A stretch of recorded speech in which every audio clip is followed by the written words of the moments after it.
अमेरिकेची आहे. जर ही प्रोसेस करायची म्हटली तरी वर्ष निघून जातील, कारण ही जी आहे जर डिलीट करायचं तर दिल्ली पासून सगळं फिरावे लागणार तुमचे पेपर, अगदी मंत्रालयापासून सगळे. हे प्रोसेस व्हायला 2-3 वर्ष जातील, तोपर्यंत तुमची बदनामी होऊन जाईल.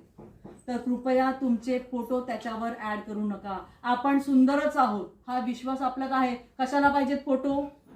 आणि त्याच्यामुळे फेसबुक इंस्टाग्रामवर तरुण मुली लगेच साडी डे टाय डे काय आहे ते लगेच फोटो टाकतात. तर कृपया असे फोटो अपलोड करू नका.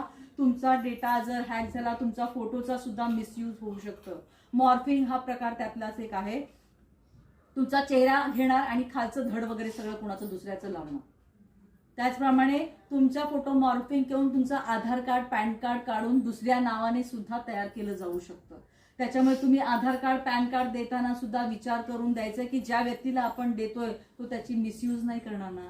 कोऱ्या कागदावर सह्या देतोय, ती डिजिटल साईन सुद्धा तुमची तशीच कॉपी करून पेस्ट करू शकतात ते कुठेही. त्याच्यामुळे साईन करताना विचार करूनच करायचंय, कळलं का? ह्या गोष्टी तुम्ही लक्षात ठेवा.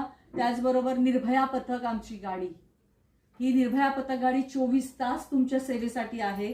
कधी रात्री अपरात्री तुम्हाला काही अडचणी आल्या तर तुम्ही या निर्भया पथकला म्हणजे 100 किंवा 103 या नंबरवर कॉल करून मदत घेऊ शकता. ती गाडी 7 मिनिटाच्या आत तुमच्या जवळ येऊन पोहोचणार, कारण तुम्ही जो हा कॉल केला हा डायरेक्ट कंट्रोलला जातो. तुम्ही ज्या ठिकाणी लोकेशन तुमचं ट्रेस होईल त्या ठिकाणी लगेच पोलीस स्टेशनच्या कंट्रोलकडनं पोलीस स्टेशनला मेसेज जातो आणि 7 मिनिटाच्या आत गाडी तुमच्या मदतीला उभी असते. तर कृपया जर काही असं असेल अडचण, फक्त आता गाडी मिळत नाही तर पोलिसांना बोलवा असं करू नका, कारण खरंच जिथे गरज आहे तिथपर्यंत मदत पोहोचणार नाही. त्याचबरोबर फेसबुक इंस्टाग्रामवर फ्रेंड रिक्वेस्ट अशाच येत असतात, तर ज्यांना आपण ओळखत नाही त्यांच्या फ्रेंड रिक्वेस्ट तुम्ही एक्सेप्ट करू नका.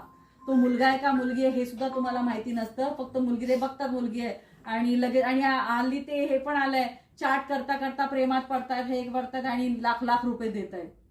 बरं, लॉटरी लागते हाही प्रकार यायला लागलेत. अरे 100 रुपयाची तिकीट काढून कधी लॉटरी लागली नाही, आणि ते न तिकीट काढता कशा लोकांना लॉटरी लागतात काय माहिती नाही, आणि लोकही ह्याला कुणालाही न सांगता पैसे देऊन मोकळे होतात. तर कृपया अशा कोणत्याही लाभाला तुम्ही बळी पडू नका.